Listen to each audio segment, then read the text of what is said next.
Halo generasi cerdas Indonesia, salam cerdas dan salam merdeka belajar. Bertemu lagi dengan Kak Ari di Ganes Smart Channel. Sudah siapkah kalian untuk menyimak materi kali ini? Ingat selalu mencatat hal-hal yang penting. Ayo kita mulai belajar.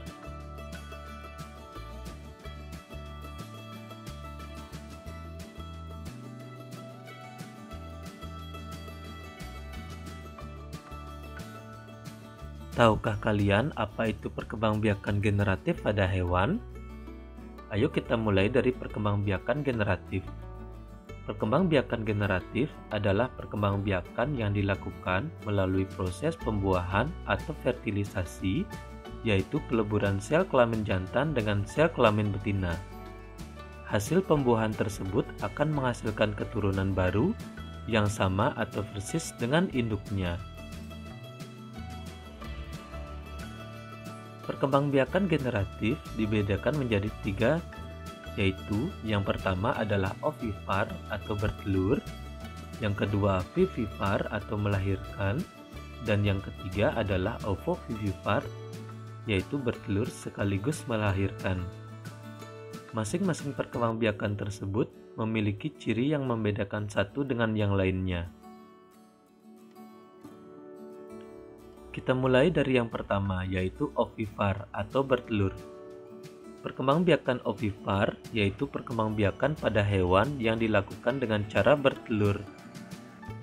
Ovipar sendiri berasal dari kata ovum yang berarti telur. Setelah bertelur, maka induk akan mengerami telur tersebut dalam beberapa waktu sampai telur menetas.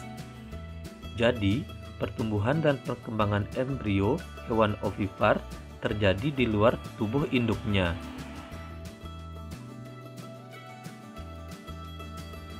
Ciri-ciri umum dari hewan yang berkembang biak dengan ovipar yaitu yang pertama adalah tidak mengalami masa mengandung, kemudian yang kedua tidak memiliki kelenjar susu, yang ketiga karena tidak memiliki kelenjar susu otomatis tidak menyusui anaknya, kemudian yang keempat tubuh ditumbuhi penuh dengan bulu.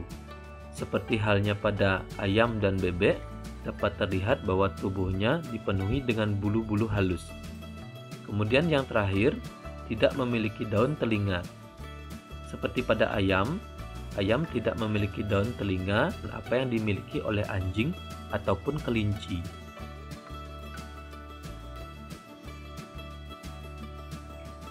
Kita dapat mengamati beberapa contoh hewan ovipar di sekitar lingkungan kita. Hewan yang termasuk ovipar yaitu ada ayam, bebek, burung, kura-kura, ikan, termasuk juga beberapa jenis serangga seperti kupu-kupu, kumbang, kutu rambut, belalang, jangkrik, dan hewan-hewan yang lainnya. Nah, sekarang kita akan mencari tahu bagaimana proses perkembangbiakan yang terjadi pada hewan bertelur. Adapun prosesnya yaitu yang pertama, pertemuan sel kelamin jantan dan betina akan membentuk embrio di dalam cangkang telur. Kemudian yang kedua, embrio akan tumbuh berada di luar induknya, akan tetapi berada di dalam cangkang telur. Yang ketiga, embrio yang ada di dalam cangkang telur memperoleh makanan dari kuning telur yang ada di dalam telur tersebut. Kemudian yang keempat, embrio akan terus tumbuh dan berkembang menjadi individu baru. Dilanjutkan dengan yang kelima, embrio yang tumbuh di dalam cangkang telur akan membentuk tubuhnya sama dengan induknya atau persis dengan tubuh induknya. Dan yang terakhir, embrio yang ditetaskan tidak memiliki daun telinga seperti hewan vivipar atau hewan yang melahirkan. Sama seperti contoh tadi, ayam tidak memiliki daun telinga seperti halnya yang dimiliki oleh anjing.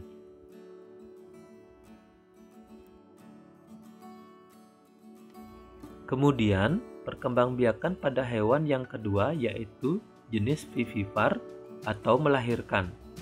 Jadi perkembangbiakan vivipar ini adalah perkembangbiakan pada hewan yang dilakukan dengan cara melahirkan. Hasil pembuahan akan membentuk zigot yang kemudian berkembang menjadi embrio. Embrio selanjutnya akan mengalami penyempurnaan bentuk fisik di dalam rahim induk dalam bentuk janin, sampai pada saatnya janin tersebut dilahirkan. Jadi, pertumbuhan dan perkembangan embrio hewan vivipar terjadi di dalam tubuh induknya.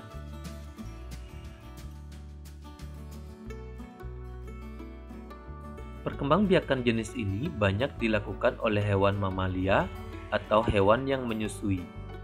Kemudian, ciri-ciri umum dari hewan vivipar antara lain, yang pertama itu adalah menyusui anaknya atau mamalia.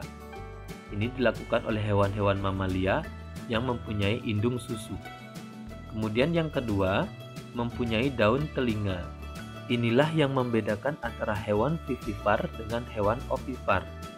Jadi hewan vivipar mempunyai daun telinga, sedangkan hewan ovipar rata-rata tidak mempunyai daun telinga.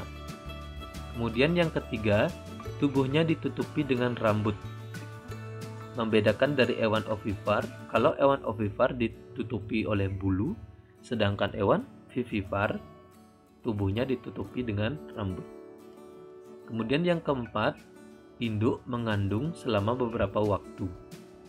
Dan yang terakhir adalah rata-rata hewan vivipar ini adalah bernapas dengan paru-paru.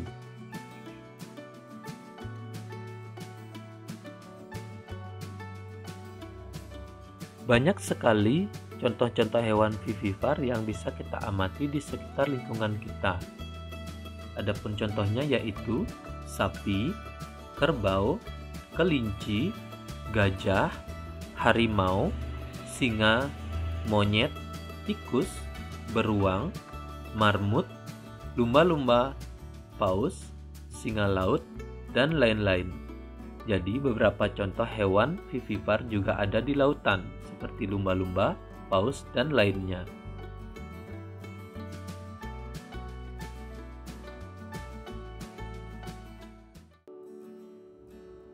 Ayo sekarang kita cari tahu proses perkembangbiakan yang terjadi pada hewan vivipar atau hewan yang beranak atau melahirkan. Proses perkembangbiakannya yang pertama yaitu sel kelamin jantan atau sperma membuahi sel telur atau ovum yang ada di induk betina menjadi zigot. Kemudian yang kedua, zigot akan berkembang menjadi embrio di dalam rahim induk betina. Dilanjutkan dengan yang ketiga, selama di dalam kandungan, janin akan mendapatkan makanan dari induk betinanya melalui plasenta. Kemudian yang keempat, setelah lahir, anak hewan akan memiliki sifat yang sama dengan induknya, termasuk bentuk tubuhnya yang dilengkapi dengan alat indera yang sama persis dengan induknya. Yang terakhir, induk hewan vivipar akan menyusui anak yang dilahirkannya selama beberapa bulan sampai anak hewan tersebut dapat hidup secara mandiri.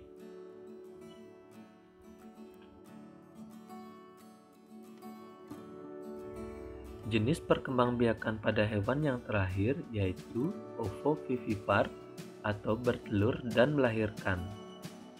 Perkembangbiakan ovovivipar yaitu perkembangbiakan pada hewan secara bertelur sekaligus melahirkan. Tahapannya adalah embrio berkembang dalam telur di tubuh induknya sampai menetas, kemudian hewan baru akan keluar dari tubuh induknya. Secara fisik, hewan ovovivipar memiliki ciri-ciri seperti hewan ovipar.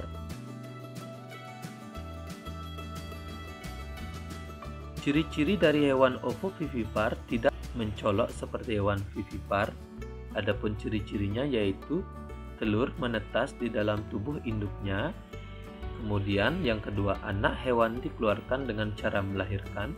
Dan yang ketiga, cadangan makanan embrio berasal dari dalam telur.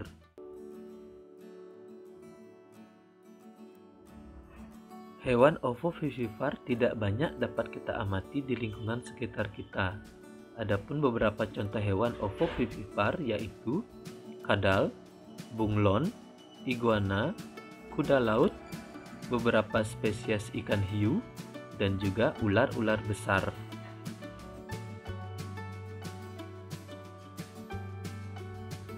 Proses perkembangbiakan yang terjadi pada hewan bertelur dan melahirkan atau ovovivipar yaitu yang pertama, terjadi pembuahan atau fertilisasi yang ditandai dengan pertemuan sel kelamin jantan atau sperma dan sel kelamin betina atau ovum. Yang kedua, pembuahan yang dilakukan sel kelamin jantan terhadap sel kelamin betina akan menghasilkan embrio yang berkembang di dalam tubuh induknya.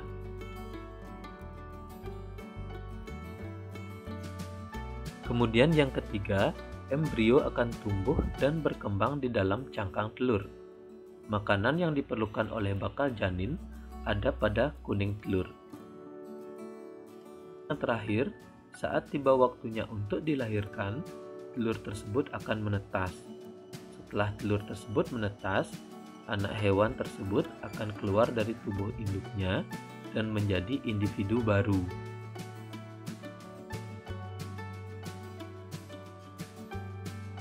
Nah, itu tadi beberapa jenis perkembangbiakan hewan secara generatif. Dapatkah kalian menyebutkan beberapa hewan di lingkungan kalian serta caranya berkembang biak? Ayo cari tahu lebih banyak. Demikian tadi materi kita untuk kali ini. Semoga dapat membantu kalian untuk mengetahui hal-hal yang baru. Salam cerdas dan salam Merdeka Belajar. Sampai jumpa.